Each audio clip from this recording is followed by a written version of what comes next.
नमो भगवते वासुदेवाय नमः. राधे राधे. नमः शिवाय. नमस्कार यूट्यूब फॅमिली. आपल्या यूट्यूब चॅनलमध्ये आपले सहर्ष स्वागत आहे. मग सगळे कसे आहात? मजेतच असाल. मी आज तुमच्यासाठी शिवमहापुराण कथा पठण सिरीज घेऊन आली आहे. तरी पूर्ण व्हिडिओ पहा व व्हिडिओला लाईक व चॅनेलला सबस्क्राईब करा. व ही कथा ऐकल्याने तुम्हाला काय लाभ झाला तेही कमेंटमध्ये नक्की सांगा. शिवमहापुराण कथा अशी आहे की हे ऐकल्याने तुमचे सगळे पाप नष्ट होईल आणि तुमच्या संसारामध्ये पती-पत्नीमध्ये अधिक प्रेम वाढेल व सुख समाधान लाभेल. तुम्हाला 4 दिवसांनी शुभ समाचार ऐकायला कानावर पडतील. नमः शिवाय. अध्याय 46. शिवजींचे स्वागत व पार्वतीची दृष्टीभेट. ब्रह्मदेव म्हणाले, हे मुने, त्यानंतर भगवान शिवजींनी आपले गण, सर्व देव आणि इतर मंडळींच्या बरोबर हिमालयाच्या भव्य प्रासादात प्रवेश केला. मेनाने काही स्त्रियांना शिवजींना पंचारतींना ओवाळले. शिवजींचा चेहरा अत्यंत तेजस्वी दिसत होता. पार्वतीच्या मैत्रिणी म्हणत होत्या, पार्वती अतिशय भाग्यवान आहे, म्हणून तिला शिवजीसारखा अतिशय सुंदर पती लाभला. सर्व सौभाग्यवती स्त्रियांनी शिवजींना औक्षण केले. कुलदेवतेचे पूजन करण्यासाठी पार्वती अंतपुरातून बाहेर आली. तिने उत्तम शृंगार केला होता. ती अधिकच सौंदर्यवान दिसत होती. तिच्या अंगावरील आभूषणे उठून दिसत होती. तिच्या अंगावर चंदन कस्तुरीचा लेप लावण्यात आला होता. तिचे चरण आरक्तवर्ण होते. पायामध्ये पैंजण घातले होते. पार्वती चालताना पैंजणाचा मधुर आवाज येत होता. तिची आणि शिवजींची दृष्टीभेट झाली. देहभान विसरून एकमेकांच्याकडे पाहत राहिले. अध्याय 47. शिव पार्वतीकडून एकमेकांचे पूजन. ब्रह्मदेव नारदांना म्हणाले, हे मुने, त्यानंतर हिमालयाने शिवजींना वेद मंत्रोच्चार पूर्वक उपस्नान घातले. पार्वतीच्या सख्यांनी तिला मंगल स्नान घातले. शिवजीकडून आलेल्या वस्त्राने तिला सजवण्यात आले. तिला निरांजनाने ओवाळले. हिमालयाच्या नगरीत सर्वत्र प्रसन्नता पसरली होती. कन्यादानाची वेळ ज्यावेळी जवळ आली तेव्हा मंत्रीजनांनी सर्वांना लवकरच लग्न मंडपात बोलवले. शिवजींनीही मंगल स्नान केले. उत्तम वस्त्रे धारण केली व मनोहारी आभूषणे घातली.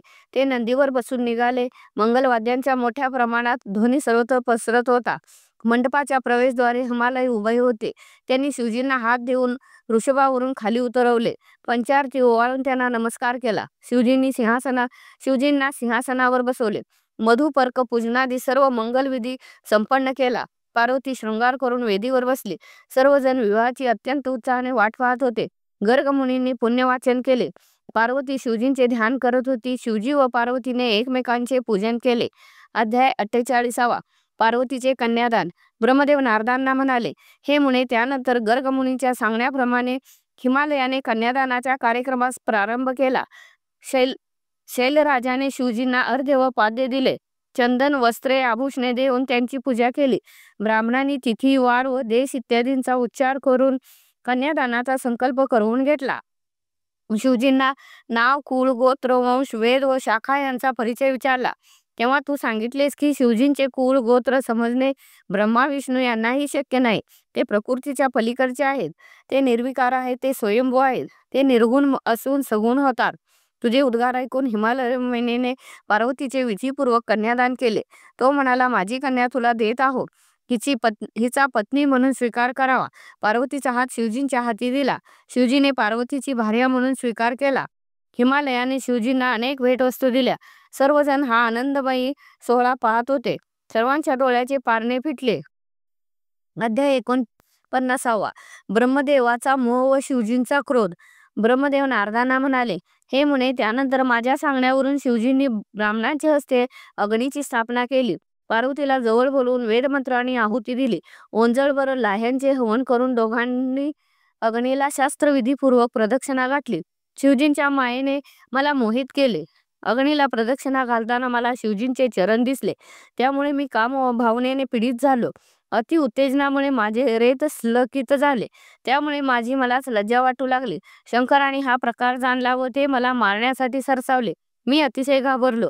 यावेळी विष्णूंनी त्यांची स्तुती केली. तसेच सर्व देवांनी स्तुती करण्यास आरंभ केला. हे महादेवा, तुम्ही विश्वव्यापक परमात्मा, सर्व भूतमात्रांच्या ठायी आत्मरूपाने स्थित आहात. तुमच्यामुळे उत्पत्ती, स्थिती व लय होतो. तुम्ही भक्तवत्सल आहात. संपूर्ण विश्वाचे तुम्ही अधिष्ठान आहात.